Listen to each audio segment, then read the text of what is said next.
अनाद्यन्ता काचित् सुजननयनानन्दजननी निरुन्धाना कान्तिन्निजरुचिविलासैर्जलमुचां स्मरारेस्तारल्यं मनसि जनयन्ती स्वयमहो गलत्कम्पाशम्पा परिलसति कंपापरिसरे.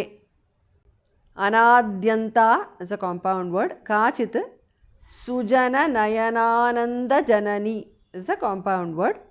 निरुन्धाना धास् महाप्रणः.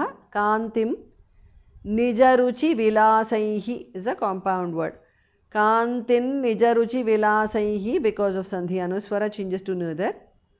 Visarga changes to repha. Jalamucham is a compound word. निजरुचिविलासैर् जलमुचां because of sandhi. अनाद्यन्ता काचित् सुजननयनानन्दजननी निरुन्धाना कान्तिन् निजरुचिविलासैर्जलमुचां.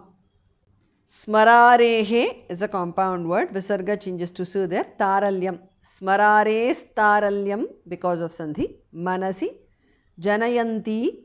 Swayam. Aho. Swayam aho.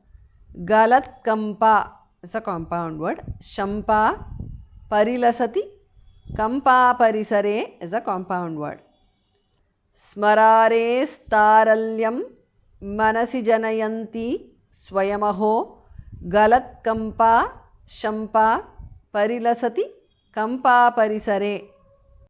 अनाद्यन्ता काचित् सुजननयनानन्दजननी निरुन्धाना कान्तिन् निजरुचिविलासैर्जलमुचां स्मरारेस्तारल्यं मनसि जनयन्ती स्वयमहो गलत्कम्पा शम्पा परिलसति कंपा परिसरे.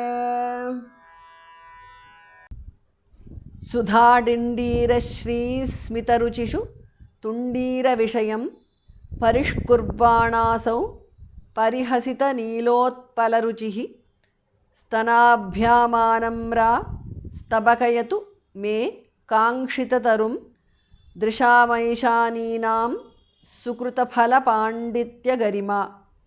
सुधाडिण्डीरश्रीः is a compound word. Dha is mahapranah. Visarga changes to sudar. Smitaruchishu is a compound word. Suधाडिण्डीरश्री smitaruchishu because of sandhi. Tundira vishayam is a compound word. Parishkurvana is a compound word. Asau. Parishkurvanasau because of sandhi. Parihasita Nilotpala Ruchihi is a compound word.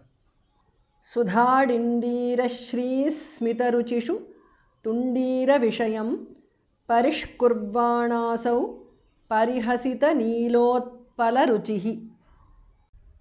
Stanabhyam Bhas Mahapranaha Anamra.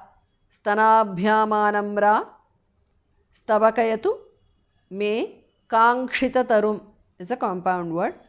Drisham, Aishaninam, Drishamaishaninam, Sukruta Phala Panditya Garima is a compound word. Phala Phas Mahapranaha. Stanabhyamanamra, Stabakayatume, Kankshita Tarum, Drishamaishaninam, Sukruta Phala Panditya Garima. सुधाडिण्डीर Shri स्मितरुचिषु तुण्डीर विषयं परिष्कुर्वाणासौ परिहसितनीलोत्पलरुचिः स्तनाभ्यामानम्रास्तबकयतु मे काङ्क्षिततरुं दृशामैशानीनां सुकृतफलपाण्डित्यगरिमा.